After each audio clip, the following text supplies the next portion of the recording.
योगी सरकार ने संभल में शाही जामा मस्जिद और उसके पास मौजूद कुएं को लेकर सुप्रीम कोर्ट में स्टेटस रिपोर्ट दाखिल कर दी है। सरकार ने मस्जिद इंतजामिया कमेटी के उस दावे को खारिज किया है जिसमें कुएं को मस्जिद की प्रॉपर्टी बताया गया था। सरकार ने कहा, कुआं मस्जिद कैंपस के अंदर नहीं है। कुआं और खुद शाही जामा मस्जिद भी सरकारी जमीन पर बनाई गई है। मस्जिद कमेटी ने गलत फोटो पेश करके अदालत को गुमराह करने की कोशिश की है। शेख हसीना को सत्ता से बेदखल करने के बाद बांग्लादेश की दिशा ही बदल गई है।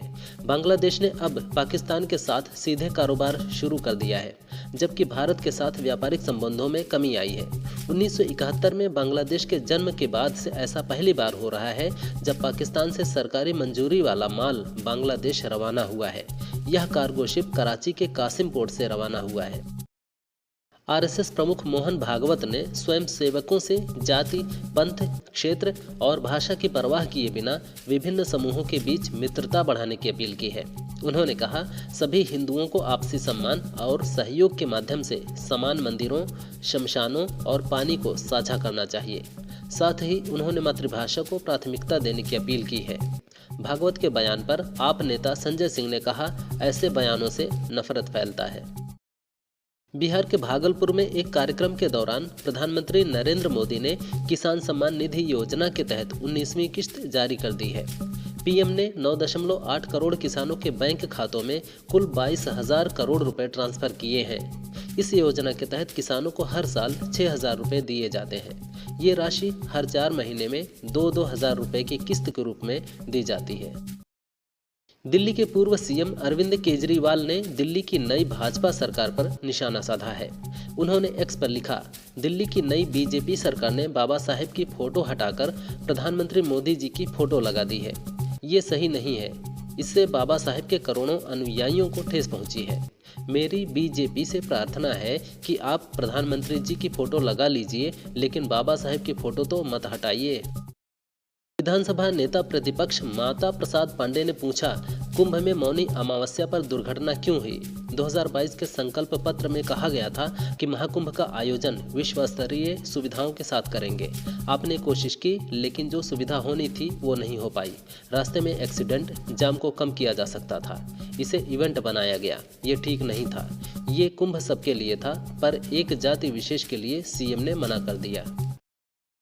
बिहार के भागलपुर में रैली में पीएम मोदी ने लालू यादव पर हमला बोलते हुए कहा, जो लोग पशुओं का चारा खा सकते हैं वो हालात नहीं बदल सकते। एनडीए सरकार ने स्थिति को बदला है। किसान कल्याण हमारी प्राथमिकता है। आज एनडीए सरकार नहीं होती तो किसान खाद के लिए लाठी खा रहे होते। पहले यूरिया की कालाबाजारी होती थी, आज किसानों को समय से खाद मिल रहा है। हमने कोरोना के महासंकट में भी किसानों को खाद की कमी नहीं होने दी। माता प्रसाद पांडेय के आरोप का जवाब देते हुए सीएम योगी ने कहा, महाकुंभ में जाने से किसी को रोका नहीं गया था।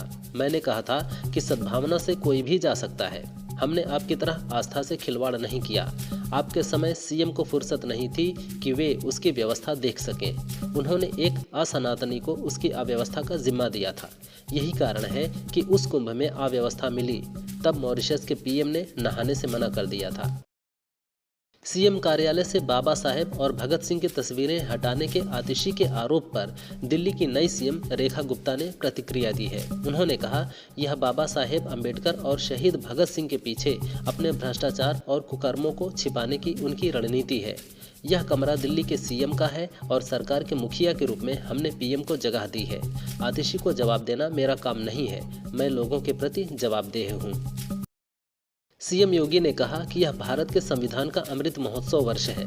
संविधान के 75 साल पूरे होने पर भारत के सभी संविधान निर्माताओं के प्रति श्रद्धा व्यक्त करने का अवसर है। आप समाजवादी कब से डॉक्टर भीमराव अंबेडकर को सम्मान देने लगे? आपने तो कन्नौज में उनके नाम पर बने मेडिकल कॉलेज का नाम ही बदल दिया था। लखनऊ के भाषा विश्वविद्यालय का नाम भी बदल दिया था। गेस्ट हाउस की घटना की चर्चा ही क्या करनी।